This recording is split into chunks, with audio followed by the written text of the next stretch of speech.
A long time ago, there lived a skillful scientist who had experienced a spiritual reaction more striking than any chemical one. He had left his laboratory in the care of his assistant, washed the chemicals away from his hands, and asked a beautiful woman to become his wife. In those days, new scientific discoveries, such as electricity, seemed to open paths into areas of miracles. It was not unusual for the love of science to compete with the love of a woman. The scientist's name was Almer. He had so totally given himself to scientific studies that he could not be weakened by a second love. His love of his young wife could only be the stronger of the two if it could link itself with his love of science. Such a union did take place with truly remarkable results. But one day, very soon after their marriage, Almer looked at his wife with a troubled expression. In the center of Georgiana's left cheek was a mark, deep in her skin. The mark was usually a deep red color. When Georgiana blushed, the mark became less visible. But when she turned pale, there was the mark, like a red stain upon the snow. The birthmark, shaped vaguely like a small human hand, would come and go with the emotions in her heart. Past lovers would say that the hand of a magical fairy had touched her face as a child. Many men would have risked their lives for the honor of kissing that mysterious hand, but other people had different opinions. Some women said the red hand destroyed the effect of Georgiana's beauty. Some men, who did not favor the mark, simply wished it away so they did not see it. After his marriage, Almer discovered that this was the case with himself. Had Georgiana been less beautiful, he might have felt his love increased by the prettiness of that little hand. But because she was otherwise so perfect, he found the mark all the more repulsive. Almer saw the mark as a sign of his wife's eventual sadness, sickness, and death. Soon, the birthmark caused him more pain than Georgiana's beauty had ever given him pleasure. Georgiana, he said, have you ever considered the mark upon your cheek might be removed? No, she said, smiling. But seeing the seriousness of his question, she said, the mark has so often been called a charm that I was simple enough to imagine it might be so. On another face it might, but not on yours. No, dear, nature made you so perfectly that this small defect shocks me as being a sign of earthly imperfection. Shocks you? Cried Georgiana, deeply hurt. Her face reddened and she burst into tears. Then how could you marry me? How could you love what shocks you? During a period that should have been their happiest, Almer could only think of this disastrous subject. With the morning light, Almer opened his eyes upon his wife's face and recognized the sign of imperfection. When they sat together in the evening near the fire, he would look at the mark. Georgiana soon began to fear his look. His expression would make her face go pale, and the birthmark would stand out like a red jewel on white stone. Do you remember, dear Almer? She asked with a weak smile. About the dream you had last night? About this hateful mark? He rubbed the sleep from his eyes, the memory of his dream returning. He had imagined himself with his assistant trying to remove the birthmark with an operation. But the deeper his knife went, the deeper the small hand sank until it had caught hold of Georgiana's heart. Almer felt guilty remembering the dream. Almer, pleaded Georgiana, we do not know what the cost could be, to both of us, to remove this birthmark. I fear being left deformed, or with damage to my health. Dearest Georgiana, I have spent much thought on the subject. I am sure it can be removed. Georgiana exhaled, looking away. Life is not worth living while this mark makes me the object of your horror. You are deeply knowledgeable. and have made great discoveries. Please, Almer, remove this mark for the sake of your peace and my own. Dearest wife, He deliberately kissed her unblemished cheek. I am ready to make this cheek as perfect as its other half. The next day, the couple went to Almer's laboratory, where he had prepared a beautiful room for his wife. Though he had previously made several famous discoveries, Almer's series of powerful experiments failed, one by one. The mark remained. Georgiana waited in her room, reading through his notebooks of experiments and observations. She could not help but notice that many of his experiments had ended in failure. She decided to see for herself the scientist at work. The first thing that struck Georgiana when she entered the laboratory was the hot furnace. From the amount of soot above it, it seemed to have been burning for ages. She saw machines, tubes, cylinders, and other containers for chemical experiments. What most drew her attention was Almer himself. He was nervous and pale as death as he prepared a liquid. Georgiana realized that her husband had been hiding his tension and fear. You think so little of me that you couldn't be honest about the risks we are taking? My dear, nothing shall be hidden. I have already given you chemicals powerful enough to change your entire physical system. I will drink whatever you give me, even if it's a poison. My dear, you've got just one thing left to try. If it fails, we are ruined. He led her back to her room, where she waited once more alone with her thoughts. She hoped that for just one moment she could satisfy her husband's highest ideals, but she realized then that his mind would forever be on the march, always requiring something newer, better, and more perfect. Hours later, Alma returned, carrying a crystal glass with colorless liquid. The chemical process went perfectly. Unless all my science has tricked me, it cannot fail. To test the liquid, he placed a drop in the soil of a dying flower growing in a pot. In a few moments, the plant danced back to life, becoming healthy and green once more. Give me the glass, Georgiana said quietly. I do not need proof. She drank the liquid and immediately fell asleep. Almer sat next to his wife, observing her and taking notes. He noted everything, her breathing, the movement of an eyelid. He stared at the birthmark, and slowly, with every breath that came and went, it lost some of its brightness. By heaven, it is nearly gone. He opened the window coverings to see her face in daylight. She was so pale. Georgiana opened her eyes and looked into the mirror her husband held. She tried to smile as she saw a barely visible birthmark. My dear, success. My poor Almer, she said, gently. With so high and pure a feeling, you have rejected the best the earth could offer. As the last trace of color disappeared from her cheek, she gave her last breath. His eyes rested on her barren, snow-colored cheek. She was so alluring, even in death. Yet, without the rosy hand embellishing her face, her commanding beauty was no more, leaving behind an average facade unworthy of note. A plain face could so quickly be forgotten. In trying to improve his lovely wife, he had failed to realize that she had been perfect all along.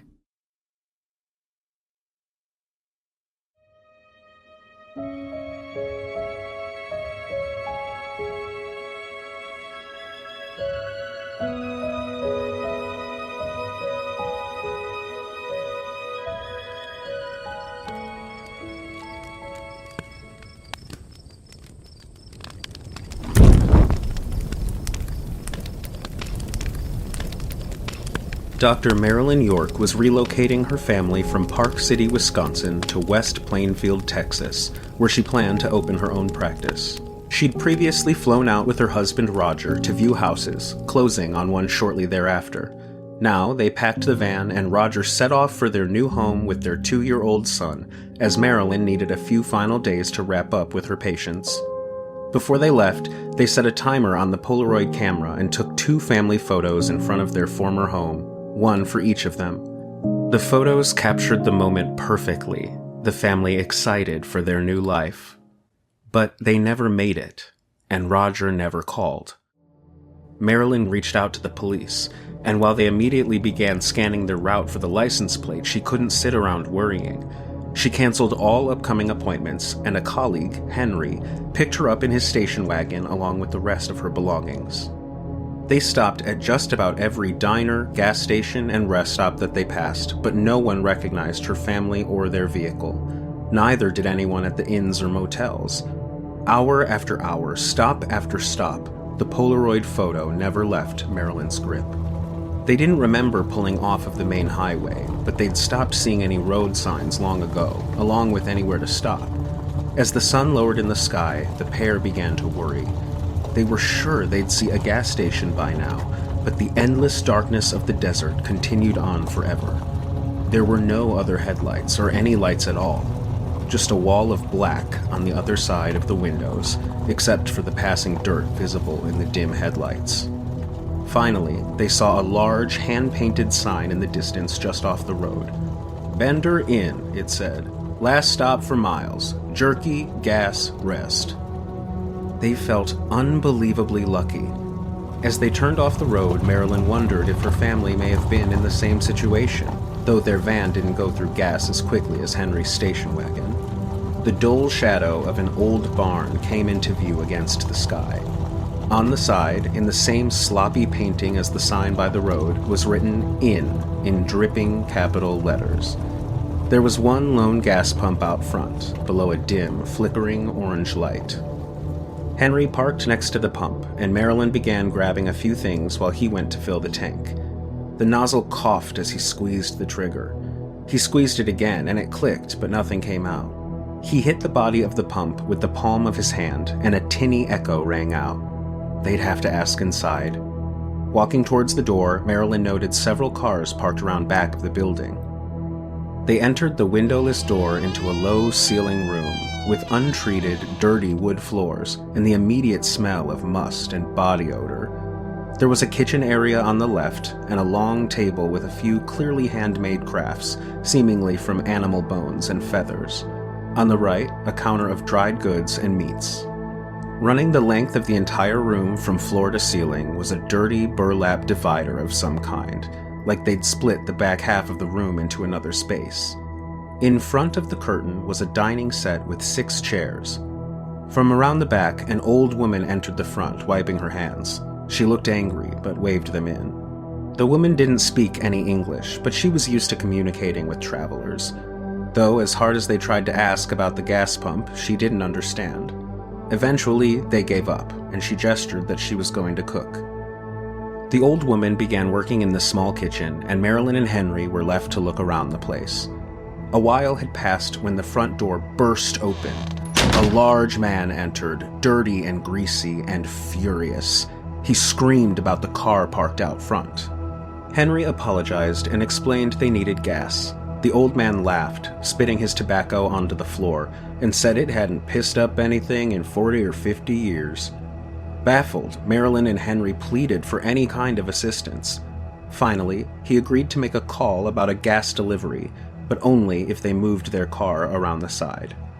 Marilyn offered to do it, as she wanted to grab a few more things from the car. Henry handed her the keys as the old woman began to set the table. A deep sigh escaped Marilyn the moment she sat in the driver's seat. She was so frustrated to be delayed and wanted to be anywhere but here. The tears came as she recalled her family's excitement only a few days ago. Now, her future looked as dark as the stains on the fabric inside. Marilyn backed the car away from the pump, pulling around the side of the building towards the other cars. Up close, it was more like a junkyard than a parking lot. Many of the cars were rusted or missing parts. Some looked ancient, nearly 20 or 30 years old. There were several vans and trucks, and everything stopped.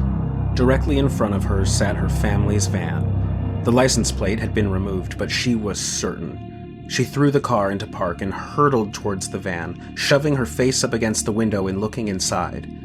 The van, which had been filled to the brim with their belongings, was now nearly empty. Left behind was only garbage, a few random papers, and her son's teddy bear. A feeling of dread overtook her so heavily she nearly collapsed. Looking back at the ramshackle hotel, she remembered Henry alone inside. Returning to the station wagon, she grabbed her small pocket knife and a canister of bear spray, tucking them both into her pockets. For the first time in her life, she wished she'd owned a gun.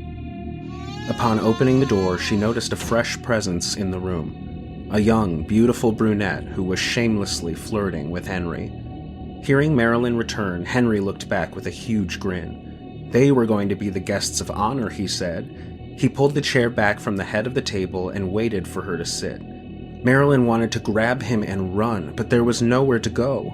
She hated the idea of the dirty, smelly curtain hanging behind her. The young woman was Kate, a medium who gave lectures at colleges across the South. She introduced Big Daddy, who said nothing in return, and called the old woman Ma. She asked what Marilyn did for a living, and panicking, Marilyn said she was a teacher. "How could you be a teacher," she asked, "if you're already a full-time doctor?"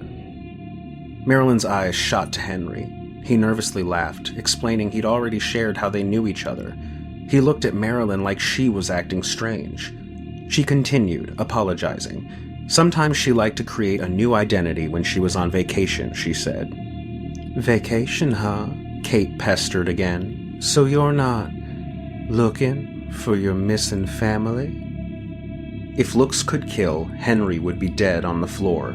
How the hell had he shared so much in such a small amount of time? Marilyn started to answer when Ma dropped a bowl loudly in front of her on the table. A puddle of murky, red-tinted broth filled the bottom, topped with chunks of fatty meats and mysterious vegetables. Big Daddy and Ma began feasting without saying a word. Marilyn watched as Henry lifted his fork and took a lump of gray meat between his lips, chewing and dripping grease down his chin. She didn't have an appetite, and she was baffled that Henry was so blind to how odd everything was around them. But there was something about Kate that was magnetic. She laughed at his jokes and played with his hair. He batted away the compliments in a way that begged for more, and she provided. She rested her hand on his nearest shoulder and stepped behind him. He took another bite as she began to massage his shoulders. "You really are handsome," she said. "A face like that doesn't come along often." He thanked her awkwardly. "It's gonna look even better on my brother." The curtain behind Marilyn whipped open, and a giant mass of a man appeared with a broad wooden mallet. He brought it down directly on Marilyn's head. She collapsed lifeless to the floor. Before Henry could scream, Kate slit his throat with the knife in her hand, and he too fell to the wooden planks below. The monster with the mallet stepped back behind the curtain and pulled a large lever. A trap door opened behind Marilyn's seat, and her body rolled inside. He then dragged Henry's body over, pushing him through and landing with a splatter in the darkness below. Kate complimented her brother and embraced him, giving him a long, wet kiss. He grunted with excitement. Ma got up to clear the plates and mop the floors, while Big Daddy helped himself to Marilyn's untouched dinner.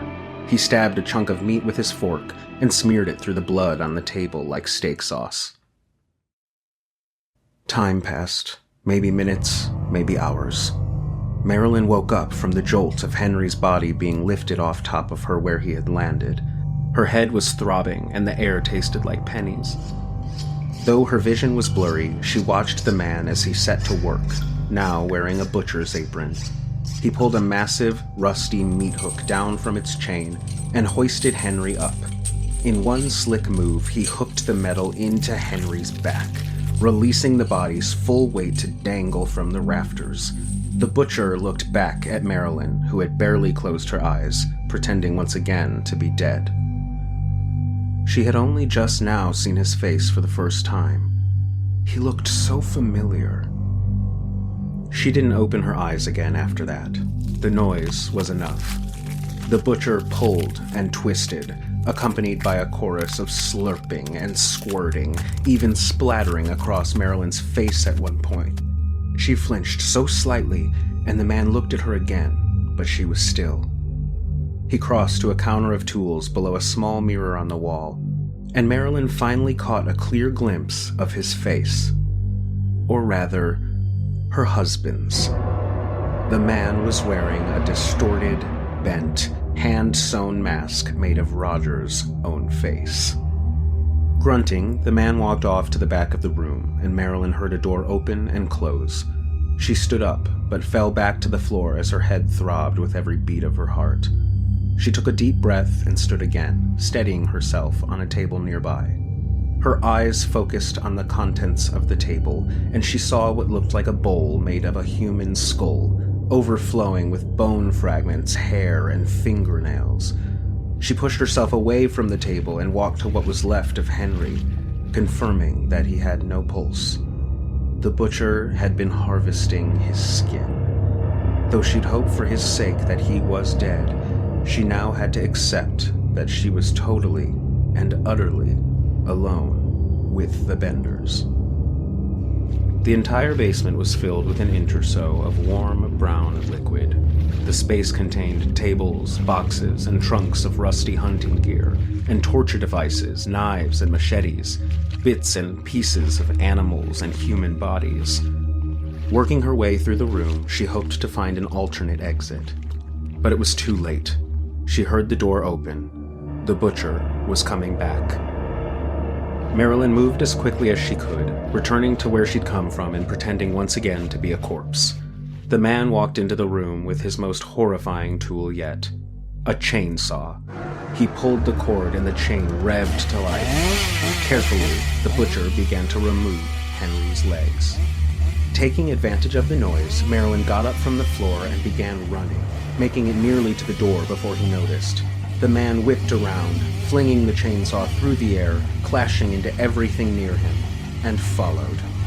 Marilyn burst up a set of concrete stairs, out of the basement and into a sun garden. She slammed the doors behind her and waited. Moments later, the man appeared, but Marilyn was prepared with her bear spray, blasting him directly in the eyes. He tumbled backwards down the stairs and she shut the doors once again, sprinting into the yard. Suddenly, she plunged several feet below into a pit of bones and rotting carcasses, a terrible brown mix of decomposition. She heard the doors open again and the chainsaw's engine. Marilyn pulled herself down into the rotting soup and allowed herself to drown in the decay.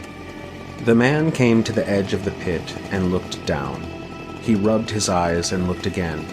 She was properly hidden, and he continued into the yard. She didn't move until the sounds had faded. After pulling herself out of the pit, she ran in the opposite direction of the man, careful not to bump into any of the other residents of the inn. She made her way through the trees and eventually came upon a small house. Without any other option, she knocked on the door, checking behind her that she wasn't being followed. A middle-aged blonde woman let her inside. Marilyn told her that there were killers nearby and that her husband and friend were both dead. The woman calmly listened and brewed Marilyn a cup of tea. But Marilyn didn't want tea. She wanted to use the phone. The woman didn't have a phone, she said, as they were too much trouble. Nor did she have a car or any way to get anywhere, not that there was anywhere to go. Marilyn grew frustrated, raising her voice and begging for any kind of assistance when, from the back of the house came the faint noise of a baby crying. At first, she thought she imagined it. Marilyn looked around the room, seeing nothing to indicate a child. And then she knew. The familiar cries were coming from her son. Marilyn stole for the back room, gaining on the door, but as she reached for the handle, it opened itself. The baby cried from deep inside the room, out of Marilyn's sight. Blocking the view was Ma, looking furious as ever. Marilyn backed towards the living room, now hoping to escape outside, when a phone rang from around the corner. She looked at the blonde woman, who smiled with a mostly toothless grin. "You told me you didn't have a phone," she said. The woman looked like she could barely contain herself. "Guess I forgot." She laughed as Ma answered the call, and Marilyn left the small house and returned to the woods. It was dusk and getting harder to see. Listening close, she could only hear the sounds of bugs and birds and maybe bats. She took a few quiet steps, keeping an eye on the shadows around her. Suddenly, the butcher was right behind her. Marilyn screamed and ran as the man followed, slicing and dicing through the air like he just couldn't wait to catch his prey. But being such a large man, he couldn't match Marilyn's speed. She cleared the woods and came upon a field she hadn't seen before, and in front of her a stream and a wooden fence. She stepped into the water and sank to her knees, barely able to continue forward. He was getting closer. She squished and squirmed and finally freed herself from the mud, pulling herself up the wooden fence and toppling through the middle boards. There was a road in the distance. The butcher leapt over the mud with one jump and gripped the top of the fence with his left hand. He attempted to hurtle over the top, but he didn't have the height, and instead he crashed through the boards and onto the ground, dropping the chainsaw. Unmanned, it spun around wildly, connecting with his ankle and nearly cutting his foot clean off. He howled and screamed from the ground. Marilyn reached the road and eventually was picked up by a passing driver and taken to the hospital. They sent a pair of troopers out to the Bender farm right away, at first unsure of her statement. Ma answered the door and indicated that she couldn't speak any English. The men pushed their way inside, but the bloody sheet had been taken down. There was a rug over the trap door. The floor was freshly mopped. A flirtatious Kate insisted that no one matching Marilyn's description had ever been by, but one of the cops pushed back, saying he saw her car on the side of the building. Ma began yelling that the men must leave, physically pushing them from the house. In an instant, she'd given away her mastery of the English language, as well as her true nature. But the Benders weren't going down without a fight. Big Daddy appeared in the doorway, clubbing one of the officers with the hammer. Kate had her knife ready to go, but the second man was able to run from the house to his patrol car. He made a desperate call over the radio and grabbed the spare ammo for his gun. Straightening his aviators, he stepped back out of the car. The butcher had been lying under the vehicle, waiting, and used his toy to cut through the officer's legs. He fell to the ground, screaming in pain, as the butcher began to make his way out from underneath. Word spread quickly, and several members of the county joined the other troopers when they arrived, guns drawn. The sheriff offered to let them come out unharmed, but there was no movement from the house. He repeated himself, but once again, nothing. As he stepped forward, offering their last chance, a bullet came from the side of the building, piercing the man's skull and tossing his hat into the wind.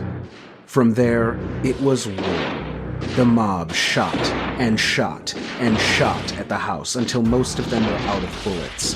The gunfire was returned at first, but not for long, giving them hope they'd taken out their targets. Someone tossed a Molotov cocktail through the battered open door, and the house erupted. From behind the structure came the roar of a van with all 4 members of the Bender family inside. They plowed into the vigilantes, with the butcher leaning out the side, attacking with the chainsaw. Only one trooper made it to his car fast enough to follow the van, but they looped around, faking him out, and he drove right into the pit behind the house. No one knows for sure what happened to them. The tracks disappeared, and the van was never located. Men combed through every inch of the Bender property, but never found any trace of the blonde woman that Marilyn had mentioned, nor a young boy. The family was later held accountable for over 70 deaths. Substantial rewards were offered for any information, but no one ever came forward. The Benders had escaped the clutch of the law, returning to the dust of the desert.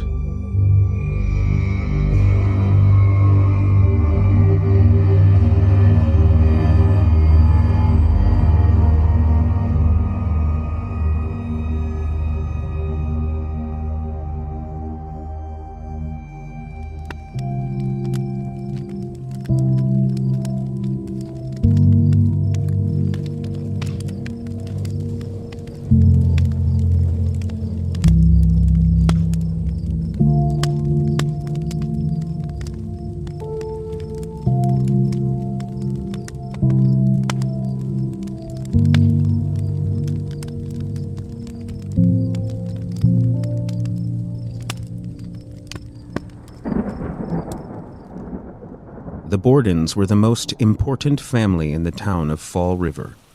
They had been there for hundreds of years. Yet the Bordens' house was not so very grand. Old Andrew Borden was too careful with his money for that. A cold, hard, loveless man. In 1892, he was 70 years old, and he would not live to see 71. The home at 92 2nd Street was comfortable enough for Andrew Borden and his family. Comfortable, but not grand. Down in the basement was a coal-fired furnace, which kept the house warm in winter. Near the furnace was a chopping block, with a stack of wood for lighting the fire. And near the chopping block was an axe, for splitting up the wood into sticks. The home contained 4 women: Andrew's daughters, Emma and Lizzie, their stepmother, Abby Borden, and the maidservant, Bridget. In 1892, Mrs. Abby Borden was 63 years old, and she would not live to see 64. Abby never managed to take the place of Emma and Lizzie's mother in the hearts of the 2 young women. Number 92 2nd Street was not a happy home. Lizzie was 32 in 1892. She had inherited her father's meanness, so she was disgusted and furious when her father gave a gift of land to his wife's family. At that moment, something seemed to snap in Lizzie's strange mind. She never forgave, and she never forgot. "Lizzie," Mrs. Abby Borden said one day, "I haven't seen my cat for ages. Do you know where he is?" Lizzie wasn't beautiful, but her large, light eyes were the most attractive thing about her. "Go downstairs," she promised, "and you'll find your cat." And those eyes glowed with pleasure. Mrs. Borden went down to the cellar and found the cat. It had been laid across the chopping block, and someone had used the axe to cut off its head. But that was nothing compared to what would follow. August 4th, 1892 was a hot and humid morning. Even at 6:15, the sun was blazing hot as maidservant Bridget struggled downstairs to light the cooking stove. She felt ill. Everyone in the house had been sick the day before, maybe from eating meat that had gotten too warm in the summer weather. Little Emma was spared because she was away on holiday. After breakfast, Mrs. Borden went upstairs to lie down. She was still feeling unwell from the day before. Mr. Borden left for work, while Bridget set about cleaning the windows. But by 20 to 11, Mr. Borden had returned. He struggled with the locks on the front door. Someone had pushed the bolt in so hard that Bridget could hardly open it to let her master in. Lizzie stood at the top of the stairs, laughing to herself. "Where's your mother?" Mr. Borden asked as he strode in. "She had a message to go and visit someone who's sick." "Who?" her father asked. "I don't know, Father." "Well, they can't be sicker than me," the old man snapped. "I still feel weak from yesterday. I think I'll lie down in the sitting room." Lizzie smiled. It was now 2 minutes to 11. Bridget went back to washing windows as Lizzie set up an ironing board and started ironing handkerchiefs. "Excuse me, Miss Lizzie, but I feel sick again," the girl groaned. "If you don't mind, I'll just lie down." The maidservant climbed up to her bedroom in the attic. The City Hall clock struck 11 as Bridget lay down on her bed. Only 10 minutes later, she heard Lizzie cry out, "Bridget! Bridget, come downstairs!" Bridget struggled from her bed. "What's wrong, Miss Lizzie?" "Come down quickly," Lizzie shouted. "Father's dead. Somebody's come inside and killed him." Bridget went to the sitting room to look, but Lizzie stopped her. "No! Don't go in there! Go and get a doctor! Run!" But Bridget couldn't find the local doctor. She left a message with the doctor's wife and hurried back to number 92 2nd Street. "How could this happen?" the girl groaned. "Where were you, Miss Lizzie?" "In the garden," Lizzie Borden sighed. "When I came back, the door was open wide." A neighbor, Mrs. Churchill, saw the frantic women and came over to find out what was wrong. She opened the door to the sitting room where Andrew Borden had gone to rest. His feet were on the floor, his head resting on the arm, but it was a head that no one would have recognized. There were 11 cuts between his nose and ear.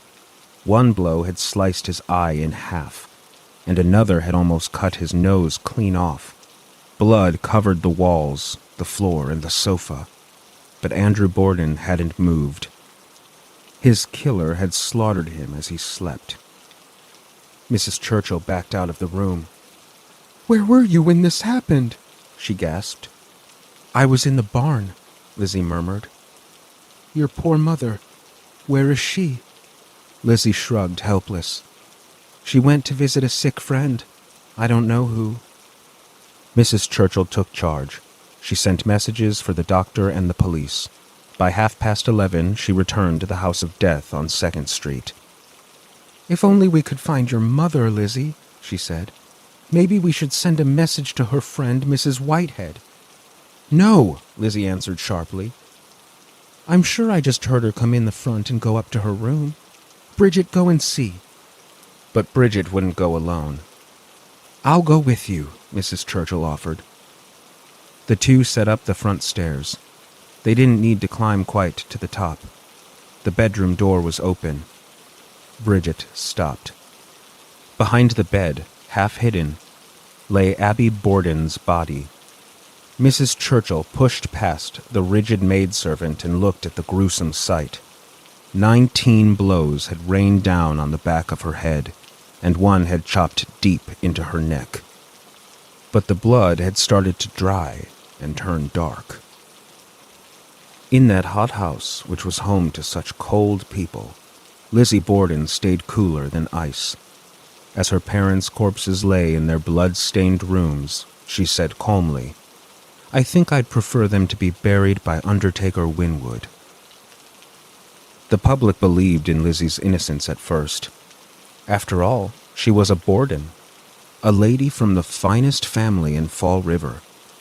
She ran a $5,000 ad in the paper for the arrest and conviction of the person responsible, which would be around $200,000 today. The public was forced to live in terror that a madman with an axe was on the loose.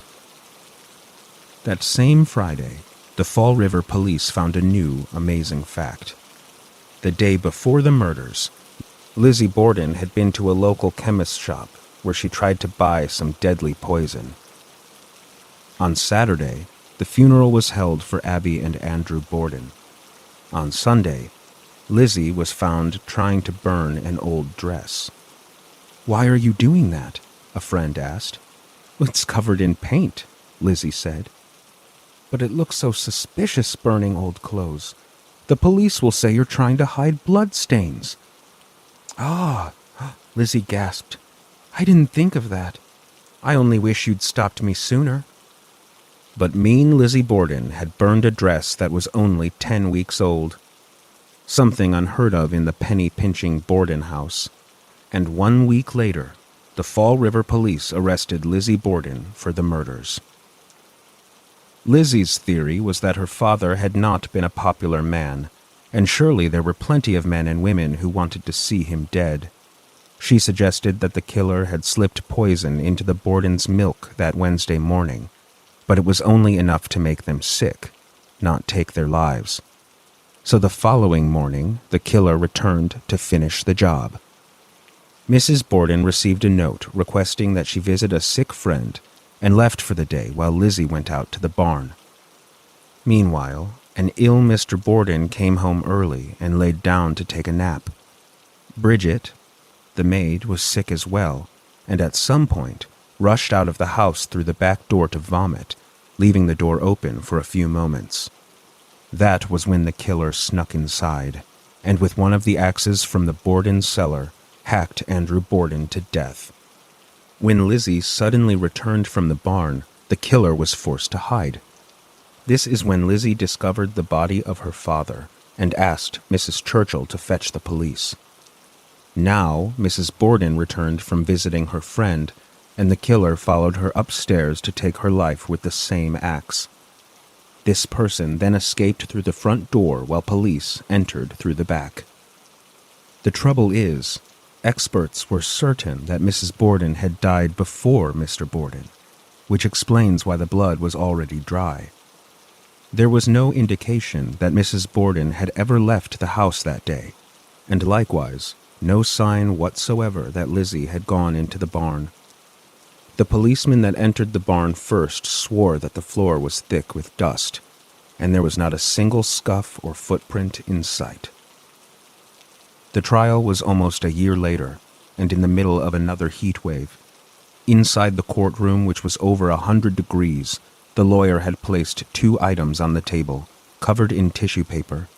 He removed the first, one of Lizzie's dresses, and the tissue fell away from the second box.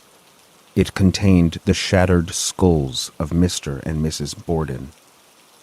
Lizzie fell into a dead faint at the shock, but the shock was not great enough to make her confess. She sat silent through the days of the trial. At last, her lawyer pleaded that the jury must either set poor Lizzie free or be blamed for placing a noose around her neck. He reminded them that Andrew had gone to his grave wearing a ring that was gifted from Lizzie. "To find her guilty," he finished, "you must find her a fiend. Does she look it?"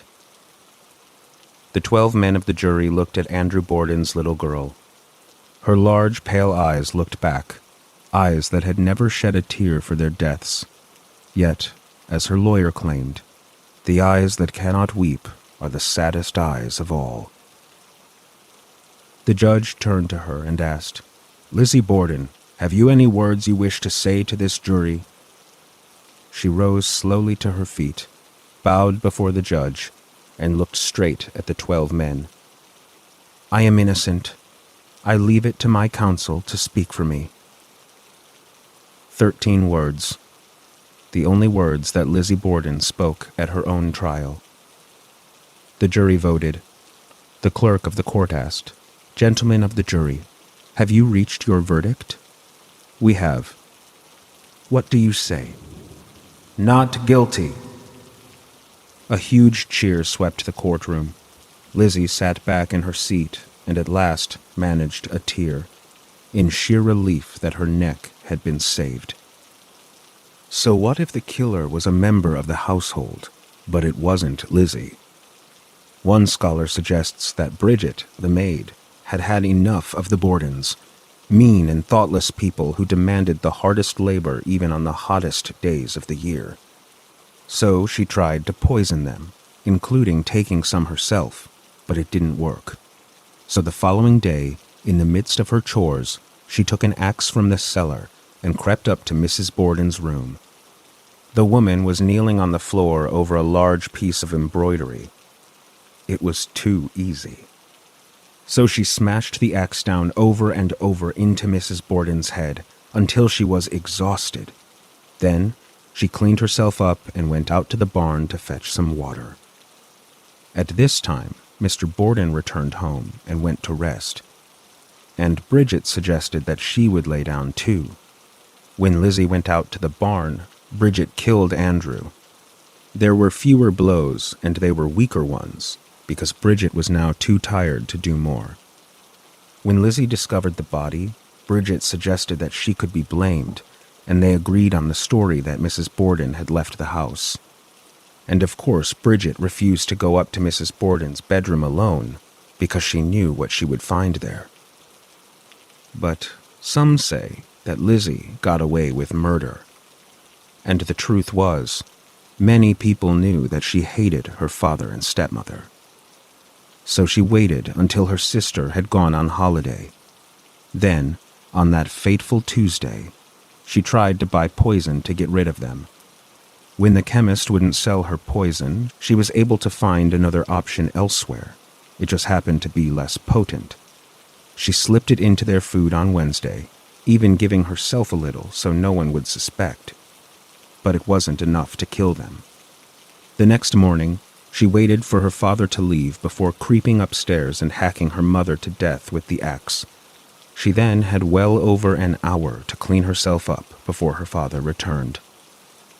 When Andrew came home and lay down to sleep, she killed him too. Once again, she had ample time to clean herself and hide the murder weapon before she called out to Bridget, pretending she'd just discovered her father's body. When Bridget asked where Mrs. Borden was, Lizzie panicked and came up with the story about the sick friend. When Mrs. Churchill insisted upon searching the house for Mrs. Borden, Lizzie suddenly remembered that she'd heard the woman return to the house. Later, when she realized she missed a spot of blood on her dress, she was forced to burn it. Lizzie gambled that a jury would not want to see a young woman hang, and she won her gamble. After being declared innocent, Lizzie went back to the house of death and lived with the ghosts of her butchered father and stepmother. She died a millionaire 34 years after the trial, in 1927.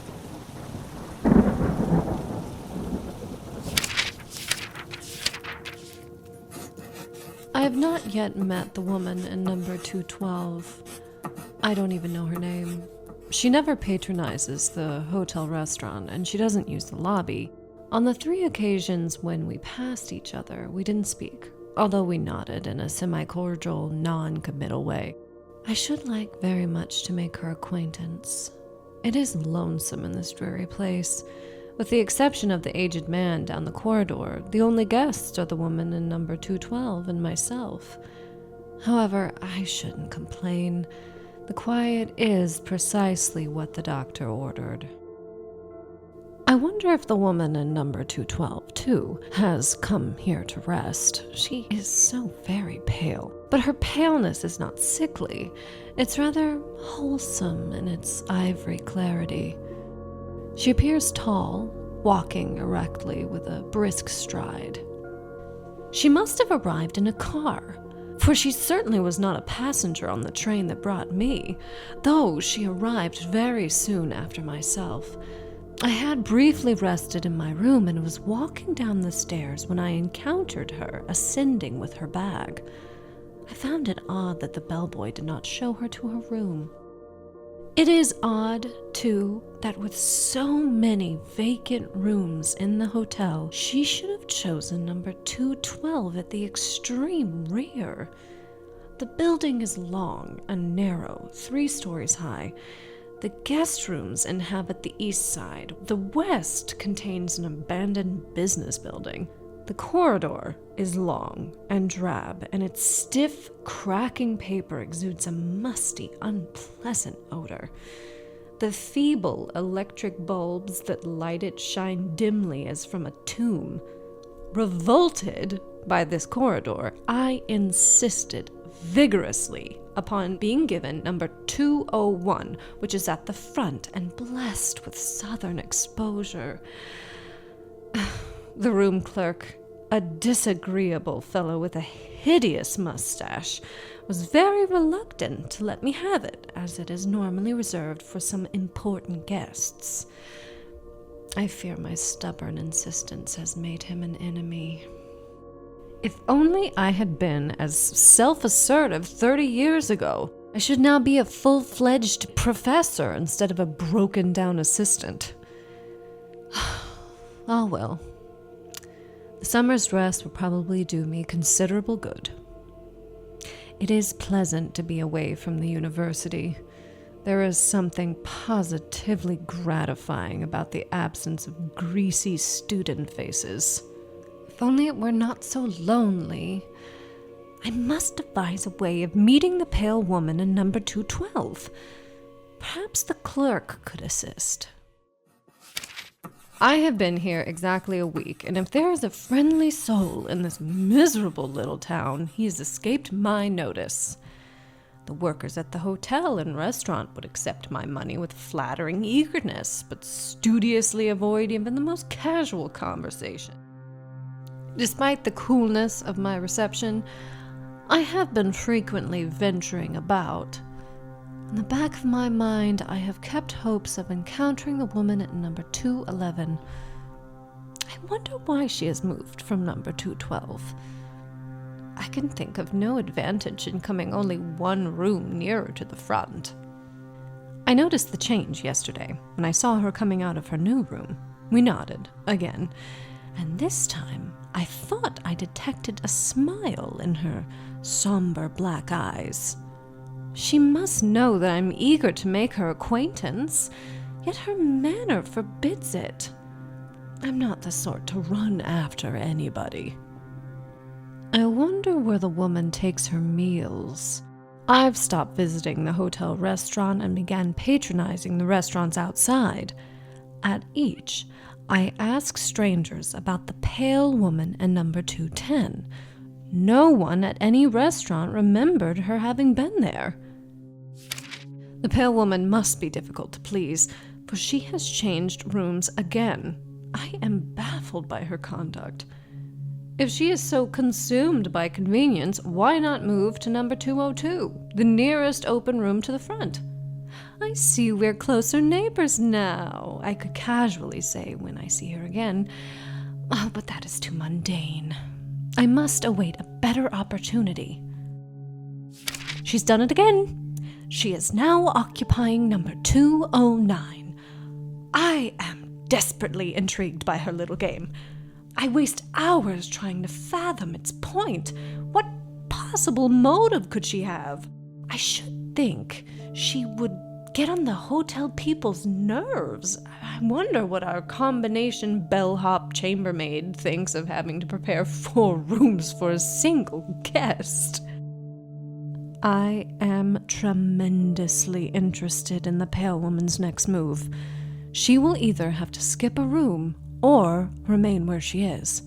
The permanent guest, a very old man, stays in number 208. He hasn't budged from his room since I've been here. I wonder what the woman will do. I await her decision with the nervous excitement of a fan at a sporting event. To be fair, I have so little diversion. The man in number 208 simplified matters by conveniently dying. No one knows the cause of death, though we can assume old age. He was buried this morning. I was among the curious few in attendance at his funeral. When I returned home from the service, I saw the pale woman leaving his room. She had already moved in. She smiled at me, and I can't help but believe that she meant it to have some significance. Like there's a secret between us that I failed to appreciate. But perhaps it was meaningless after all. The woman of mystery has moved to number 207, and I am not the least surprised. I'd have been astonished if she didn't move on schedule. I did not know a single thing more about her than I knew the day we arrived. I have almost given up trying to understand her behavior. I wonder where she came from. There's something indefinably foreign about her. Oh, I'd love to hear her voice. I imagine she speaks with an exotic tongue of a faraway country. If only I could find a way to make conversation. This morning, I awoke to find myself sprawled across the floor. I was fully clothed. I must have fallen there exhausted after returning to my room last night. Perhaps my condition is more serious than suspected. Maybe my peers at the college never expected to see me alive again. I can say in all sincerity that the prospect of death does not frighten me. Speculation about life beyond the grave has always bored me. Whatever it is, or is not, well, try to get along. Of course, I'm not that unwell. Nevertheless, I must be more careful. I called a local doctor, whom I suspect to be a quack. He looked me over with indifference and told me not to leave my room. For some reason, he doesn't want me climbing the stairs. With that, he left. I'd rather a pickpocket take the bills directly from my purse. I have been so preoccupied about the sudden turn of my own affairs that I have neglected to make note of the most extraordinary incident. The pale woman skipped 3 rooms and moved all the way to number 203. We are now very close neighbors, and my chances for making her acquaintance are now greater. The woman is up to her old tricks. Last night, when I stepped into the hall, the door of number 202 was ajar. Without thinking, I looked inside. A pale woman sat in a rocking chair, smoking a cigarette. She looked up into my eyes and smiled, that peculiar, ambiguous smile that has so deeply puzzled me. I moved on down the corridor, not so much mystified as annoyed. The whole mystery of the woman's conduct is beginning to irk me. It is all so utterly lacking in motive. In that moment, I decided that though we may never meet, I would learn her identity. I summoned the clerk to my room. "Please tell me," I asked abruptly, "who is the woman in the room next door?" The clerk stared wearily and uncomprehendedly. "You must be mistaken. That room is unoccupied." "Oh, but it is," I snapped in irritation. "Room 202. The hotel man regarded me dubiously, as if I were trying to impose upon him. "I assure you, there's no one in that room." "I have seen her myself. She is tall, with dark eyes and hair. She is unusually pale. She checked in the day I arrived, shortly after." "But I assure you there is no such person. As for her checking in when you did, you were the only guest we registered that day."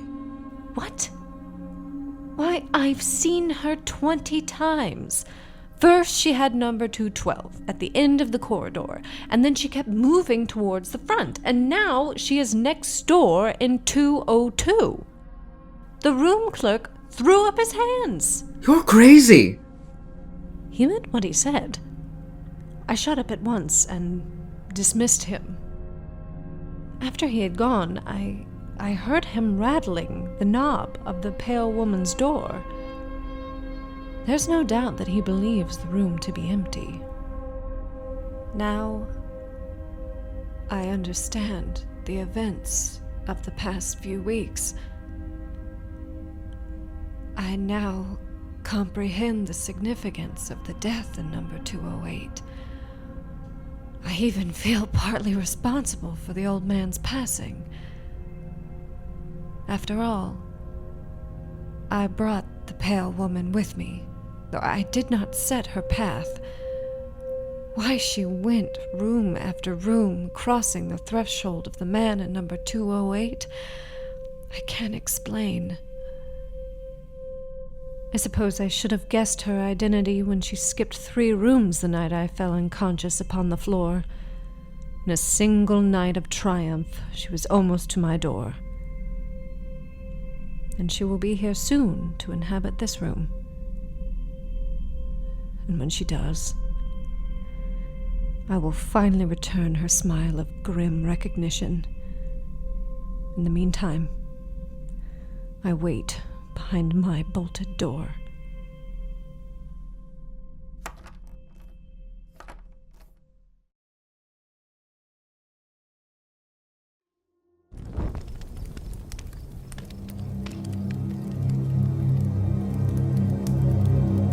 On her way home from the market, an old woman took a shortcut through the cemetery.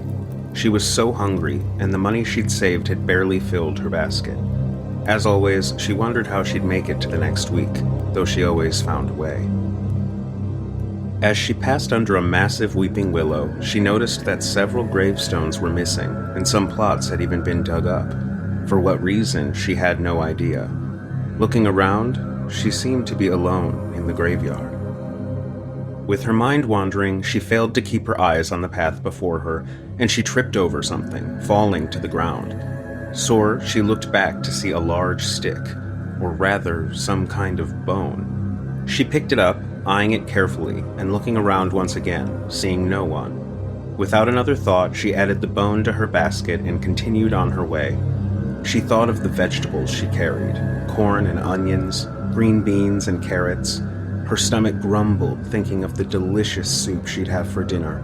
Soup was so perfect this time of year, not to mention the many health benefits of bone broth.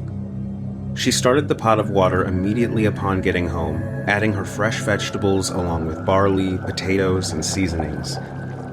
The bone boiled in the bottom of the pot, and the delicious stew simmered gently, saturating her entire home. A familiar meow made its way to her ears, and the woman opened her door to see the stray cat who often visited. Excited for the company, she invited her small friend in, providing a bowl of fresh water and a few bites of chopped carrots. When the soup was done, she sat with her bowl and savored every bite. It was delicious, and the large pot would surely last for days. The cat's starving eyes watched her as she finished, and she knew she had to share. The woman plucked the bone from the pot, still simmering, and fed one end into her meat grinder. The long boil made it a bit easier to grind the first few inches into a sand-like texture that piled onto a small plate she'd prepared. Growing up, her mother had taught her to use every last bit of any resource. This always included the animal bones, an excellent source of calcium and protein with barely any flavor of its own. Mixing the grindings with a mashed potato, she placed the rest of the bone back in the pot and set the plate in front of the cat, licking her spoon. They were both so spoiled, she thought. Hours later, she awoke in the dead of night as a terrified howl filled her ears. Illuminating her lantern, she squinted into the room, but the cat was nowhere to be found. She called for him, but he didn't come. The soft bubbling of the simmering soup was the only noise in the night around her, until she heard the voice. Give me back my bone. The woman turned to see the small window above her stove was now open, letting in the chilly night breeze. First the howling, and now... She was so tired, and the wind often groaned through the house, but this sounded so clear. Closing the window, she planned to look for the cat in the morning. She climbed back into bed, pulling the blanket over her and settling in. But then, she heard it again. Give me back my bone. The woman was still in the bed, eyes wide open. She just needed to wait until the sun was up, she told herself. She'd had too much to eat and was having a nightmare. She insisted to herself that there was no voice at all. But only a while later, the voice returned.